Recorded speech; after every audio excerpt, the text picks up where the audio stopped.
बिस्मिल्लाहिर्रहमानिर्रहीम, अस्सलाम वालेकुम। Welcome to my YouTube channel maths with Afsha. Class 4 आज हम करने जा रहे हैं एक्सरसाइज 2E। इससे पहले chapter 1 complete with real life story sums मैं अपने चैनल पे अपलोड कर चुकी हूँ। चैप्टर 2 भी ठीक है, इसकी एक्सरसाइजेस 2F तक मैं अपने चैनल पे अपलोड कर चुकी हूँ। आज की वीडियो में करेंगे एक्सरसाइज 2E के फर्स्ट 3 क्वेश्चंस।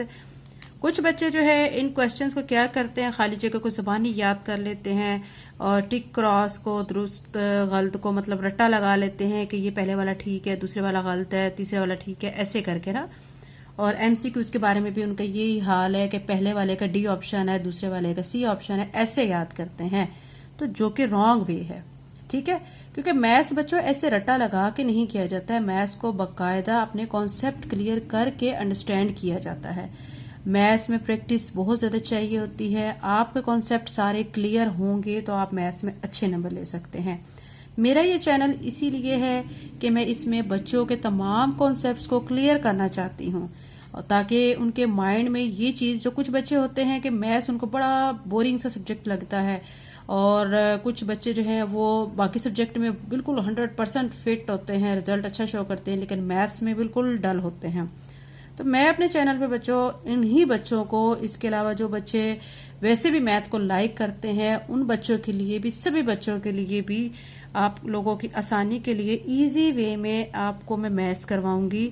आपके सारे कॉन्सेप्ट क्लियर होंगे। ठीक है, तो आपने क्या करना है कि आपने चैनल को लाइक करना है, सब्सक्राइब करना है। ठीक है, वीडियो को लाइक करें, बेल नोटिफिकेशन ऑन कर लें ताकि जैसे मैं वीडियो अपलोड करूं आपके पास नोटिफिकेशन आ जाए। ठीक है, आप लोगों ने सपोर्ट करना है चैनल को, आपने लिंक को शेयर भी करना है, और आपके जो इर्द गिर्द कॉन्टेक्ट मेंबर्स हैं, कॉन्टेक्ट लिस्ट में जो मेंबर्स हैं, आपने सबको बताना है इस चैनल के बारे में, ताकि सभी लोग इस चैनल से फायदा उठा सकें और मैथ्स को अच्छे तरीके से समझ सकें।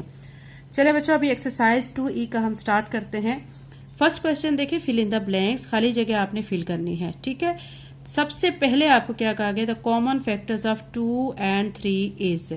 बच्चों 2 भी एक प्राइम नंबर है, 3 भी एक प्राइम नंबर है। ठीक है, तो इनका कॉमन फैक्टर सिर्फ और सिर्फ एक ही हो सकता है 1, क्योंकि 1 के टेबल में 2 भी आ जाता है और 3 भी आ जाता है। तो इनका सिर्फ एक कॉमन फैक्टर होगा जो कि क्या होगा, 1। तो हम यहाँ पे क्या लिखेंगे, 1 लिख देंगे। ठीक है, बी पार्ट में क्या कह रहे हैं, the common factors of 32 and 4 are 2 and dash. वो कह रहे हैं 32 और 4 के जो कॉमन फैक्टर हैं वो 2 है और इसके अलावा क्या है, ये खाली जगह है। ठीक है, तो अभी हम क्या करेंगे, हम 32 और 4 के पहले कॉमन फैक्टर्स लिख लेते हैं। ठीक है, यहाँ पे मैं आपके सामने लिख के सॉल्व करके आपको दिखाती हूँ। ठीक है, पहले हम 32 के कॉमन फैक्टर लिख लेते हैं। ठीक है, कौन कौन से हैं इसके फैक्टर, ये 1 के टेबल में आता है, 2 के टेबल में आता है। ठीक है, और किस टेबल में आता है, ये देखें 4 के टेबल में भी आता है, 8 के टेबल में आता है। ठीक है, उसके बाद ये आता है 16 के टेबल में आता है, और ये 32 के टेबल में आता है। और जो 4 है उसके फैक्टर्स लिखते हैं, किस किस टेबल में आता है, 1 के टेबल में आता है, 2 के टेबल में आता है और 4 के टेबल में आता है। आपने बच्चों 1 को शामिल नहीं करना है, 1 के अलावा आप देखें कौन कौन से इसके फैक्टर कॉमन हैं। देखिए एक तो ये 2 है, दोनों के पास है। 1 तो बच्चों हर एक में पाया जाता है, हर एक का कॉमन फैक्टर है, इसलिए इसको इंक्लूड नहीं करेंगे। तो अब हम 2 को इंक्लूड करेंगे और 4 को इंक्लूड करेंगे। ठीक है, तो कितने इसके 32 और 4 के कॉमन फैक्टर कौन कौन से आ गए हैं, 2 and 4।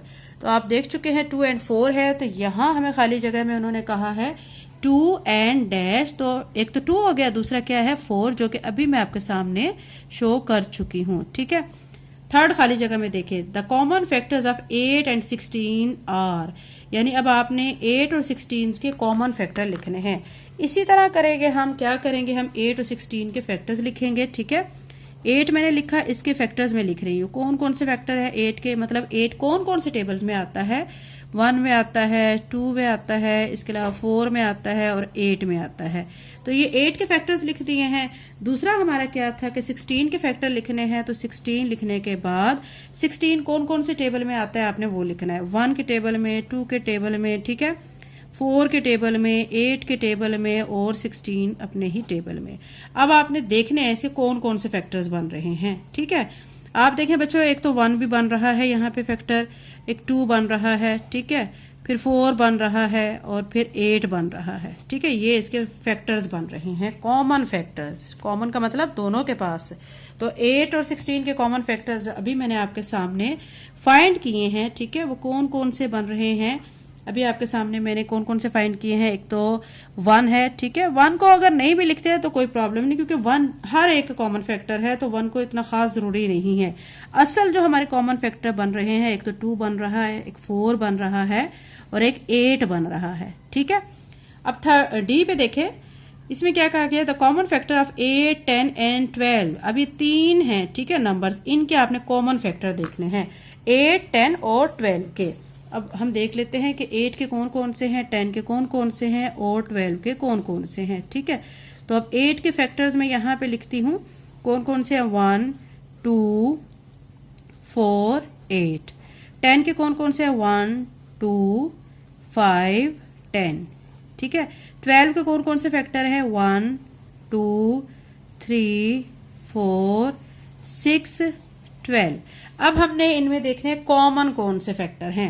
एक तो बच्चों देखें 1 सब में कॉमन है, 2 सब में कॉमन है, उसके बाद आप देखें और क्या कॉमन है, ठीक है। उसके अलावा बच्चों और कुछ भी कॉमन है, 4 इधर है लेकिन यहाँ पे नहीं है, ठीक है।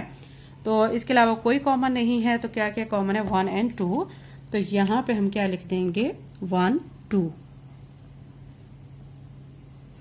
अभी इसका ई पार्ट करते हैं। तो common factor of 12 and 18 are, वो कह रहे हैं कॉमन फैक्टर 12 और 18 के 2, 3 एंड डैश कौन कौन से हैं। चले हम देख लेते हैं 18 और 12 के, ठीक है।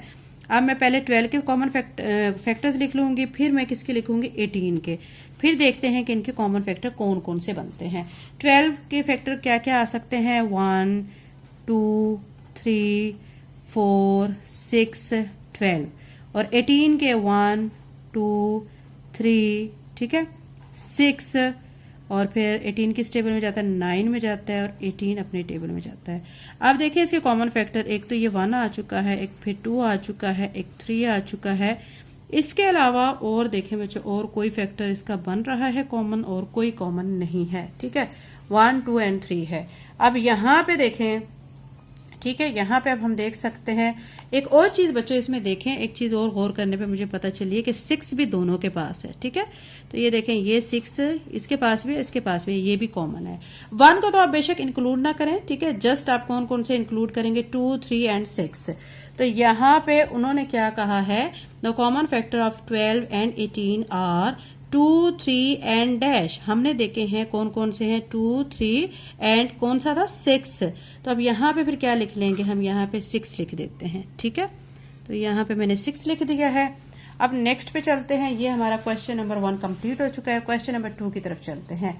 इसमें भी बच्चों आपने गौर से समझ के सॉल्व करके बताना है कि कौन सी स्टेटमेंट ट्रू है और कौन सी फॉल्स है। सबसे पहले आपको दिए गए 4 and 6 have no common factor. वो कह रहे हैं 4 और 6 में कोई कॉमन फैक्टर नहीं है। तो चले हम इसको सॉल्व करके देखते हैं कि ये सही कह रहे हैं या गलत कह रहे हैं, इनमें वाकई कॉमन फैक्टर हैं या नहीं है, 4 और 6। तो पहले मैं 4 के फैक्टर्स लिख लेती हूँ। 4 के फैक्टर्स कौन से आएंगे, 1, 2, 4। और 6 के फैक्टर, ठीक है, वो कौन कौन से आएंगे, 1, 2, 3, 6।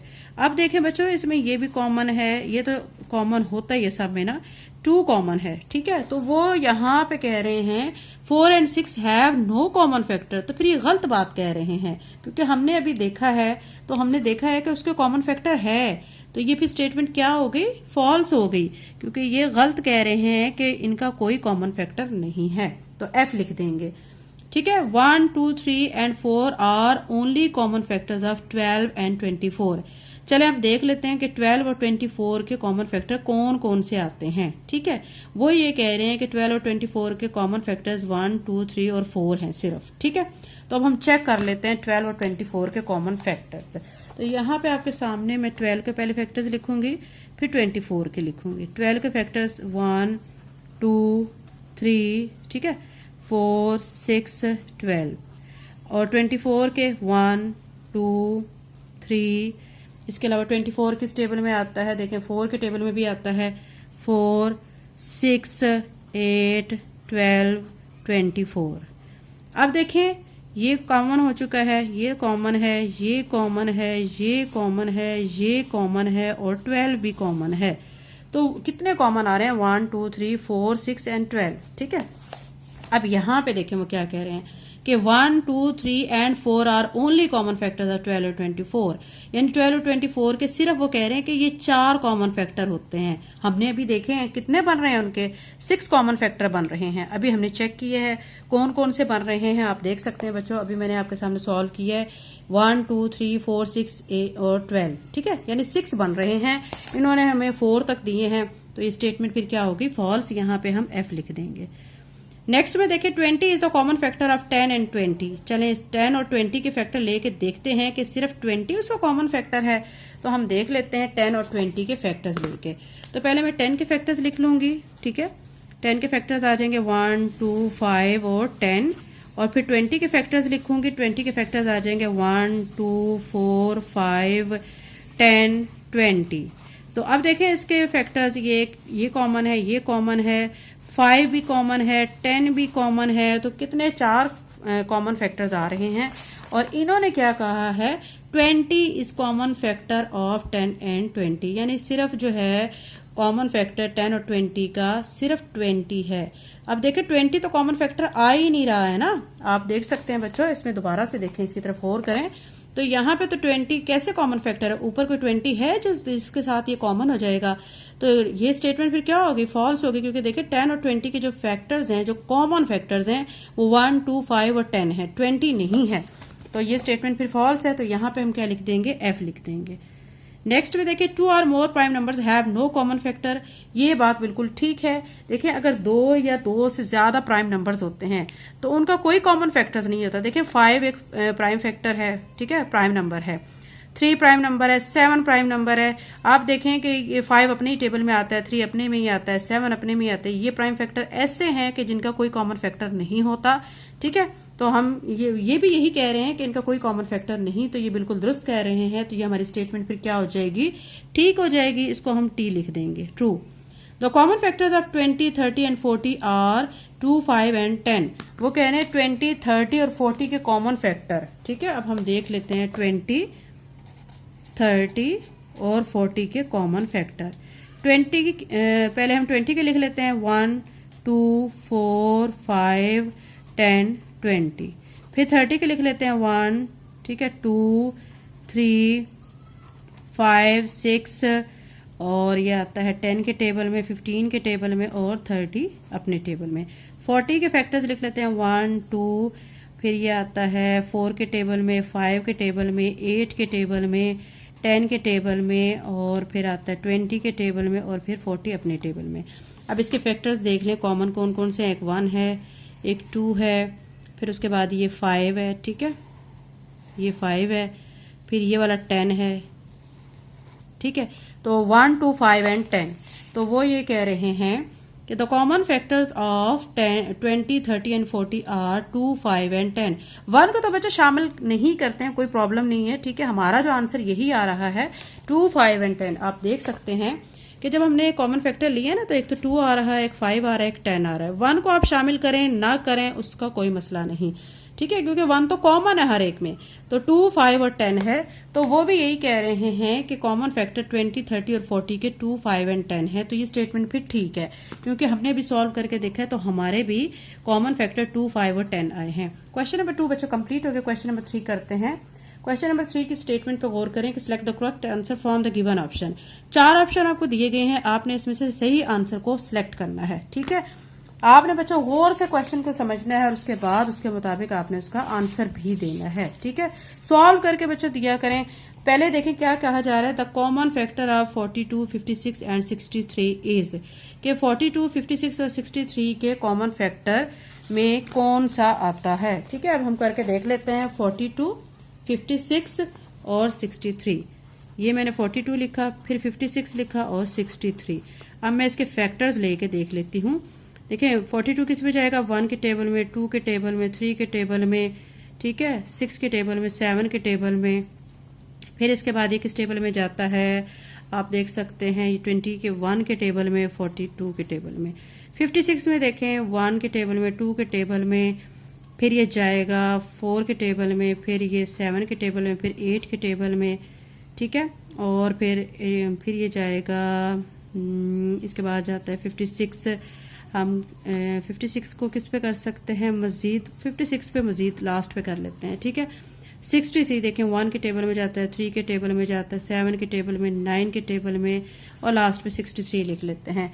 अब इसका जो कॉमन फैक्टर देखें, 1 को आप शामिल ना करें, ठीक है। उसके बाद देखें 2 इधर है लेकिन इधर नहीं है, 3 इधर है लेकिन यहाँ पे नहीं है, लेकिन सिर्फ 7 ऐसा है कि जो तीनों के पास है, ठीक है। ये देखें 7 तीनों के पास है, तो ये 7 इनका कॉमन फैक्टर हो जाएगा 7, ठीक है। तो अब हम यहाँ पे देखते हैं हमें ऑप्शन में क्या क्या दिए गए हैं। कॉमन फैक्टर्स वो कह रहे हैं कि 42, 56 और 63 का 7, 6, 3, 21, तो हमने अभी देखा है कि 7 है, तो हम फिर ए को टिक लगा लेते हैं। अब देखें 13 इज कॉमन फैक्टर ऑफ, 13 किसका कॉमन फैक्टर है, 39 एंड 42।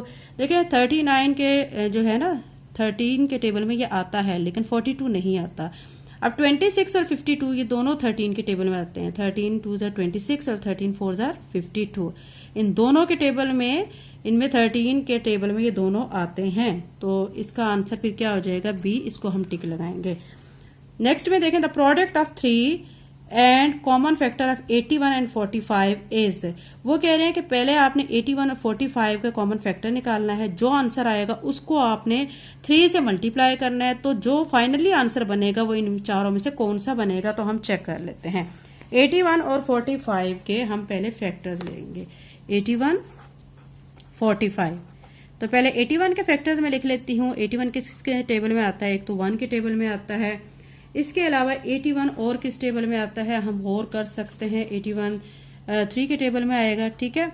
फिर उसके बाद ये आ जाता है 81 इसको 27 के टेबल में, फिर 81 45 देखें 1 के टेबल में आता है, 3 के टेबल में आता है, इसके अलावा ये 6 के टेबल में आता है, ठीक है। फिर 9 के टेबल में आता है, और यहाँ पे बच्चों एक और चीज़ ऐड करनी है, 9 के टेबल में भी 81 आता है, ठीक है। और यहाँ 9 के टेबल में 45 आता है, और इसके अलावा 15 के टेबल में और 45।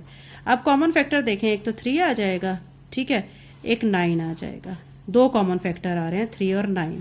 वो कह रहे हैं कि 81 और 45 के जो कॉमन फैक्टर होंगे, ठीक है, उनको आपने मल्टीप्लाई करके, ठीक है, उनके आंसर को आपने 3 से मल्टीप्लाई करना है। 9 को 3 से मल्टीप्लाई करेंगे तो 27 बनेगा। वो कह रहे हैं कि फिर उस आंसर को आपने प्रोडक्ट ऑफ 3 यानी 3 से मल्टीप्लाई करें, तो आप 27 को जब 3 से मल्टीप्लाई करेंगे, 3 7 से 21, 2 इधर देंगे, 3 2 6 और 2 ऐड करेंगे 81, तो 81 आएगा।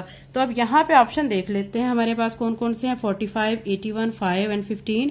तो अभी हमने सॉल्व किया है, 81 और 45 के जो फैक्टर है उनको मल्टीप्लाई करके फिर उनको लास्ट पे 3 से मल्टीप्लाई कर दिया है, तो हमारा आंसर 81 बना है, जो कि बी पे मौजूद है, ठीक है। नेक्स्ट में देखें the common factor of 26 and 78 are, common factor 26 और 78 के कौन कौन से हैं। अभी देखें बच्चों, हमने 26 के फैक्टर लिखने हैं, जो कि मैं यहाँ पे लिख चुकी हूँ, 1 2 13 और 26, और 78 के 1 2 3, ठीक है, 3 भी आ जाएगा, और इसके बाद आ जाएगा 13, ठीक है। अब देखिए कॉमन कौन कौन से बन रहे हैं, एक तो 1 बन रहा है, एक 2 बन रहा है, और एक 13 बन रहा है। इसके अलावा 26 को अगर हम 3 से मल्टीप्लाई करें, ठीक है, तो 78, यहाँ पे 26 भी आ जाएगा, यानी 78 के फैक्टर आएंगे 1 2, ठीक है, और फिर आ जाएगा 13, ठीक है, 3 भी आएगा, 13 26 और 78, ये इसके फैक्टर्स आएंगे। अब कॉमन 26 और 78 का एक तो 1 बनेगा, 2 बनेगा, 13 बनेगा, और साथ में ये 26 बनेगा, ठीक है, 1 2 13 एंड 26। तो अब यहाँ पे ये ऑप्शन डी पे मौजूद हैं, जो हमने अभी फाइनली सॉल्व करके निकाला है, 1 2 13 एंड 26, तो डी को टिक लगा लेते हैं। नेक्स्ट में देखें which of the following is common factor of 85 and 95। 85 और 95 के कॉमन फैक्टर आपने लिखने हैं और फिर बताना है कि उनमें कॉमन कौन सा फैक्टर आ रहा है, 85 और 95 के। तो यहाँ पे मैं 85 लिखती हूँ और यहाँ पे 95 लिखती हूँ, ठीक है। तो 85 किस टेबल में आएगा, 1 के टेबल में, फिर 5 के टेबल में आ जाएगा, ठीक है, और फिर यह आ जाएगा 15 के टेबल में, फिर 85 आ जाएगा। 95 1 के टेबल में, 5 के टेबल में, 95 फिर अपने ही टेबल में आ जाएगा। तो कॉमन फैक्टर्स इसके कौन कौन से बन रहे हैं, 1 एंड 5 बन रहे हैं, ठीक है। 1 को इंक्लूड नहीं करते हैं, ठीक है, जस्ट 5 को हम इंक्लूड करेंगे। तो यहाँ पे देखें ए पे 5 दिया गया, बी पे 17, सी पे 25, डी पे 19। तो ए को टिक लगा लेंगे क्योंकि ए वाला आंसर हमारा ठीक है। ये बच्चों एक्सरसाइज 2E के मैंने 3 क्वेश्चंस आपको अच्छी तरह सॉल्व करके समझा दिए हैं। नेक्स्ट वीडियो में इंशाल्लाह बाकी के क्वेश्चंस करेंगे। अगर आप चैनल पे नए हैं तो चैनल को सब्सक्राइब अभी कर लें, वीडियो को लाइक करें, बेल नोटिफिकेशन ऑन कर लें। Thank you and Allah Hafiz.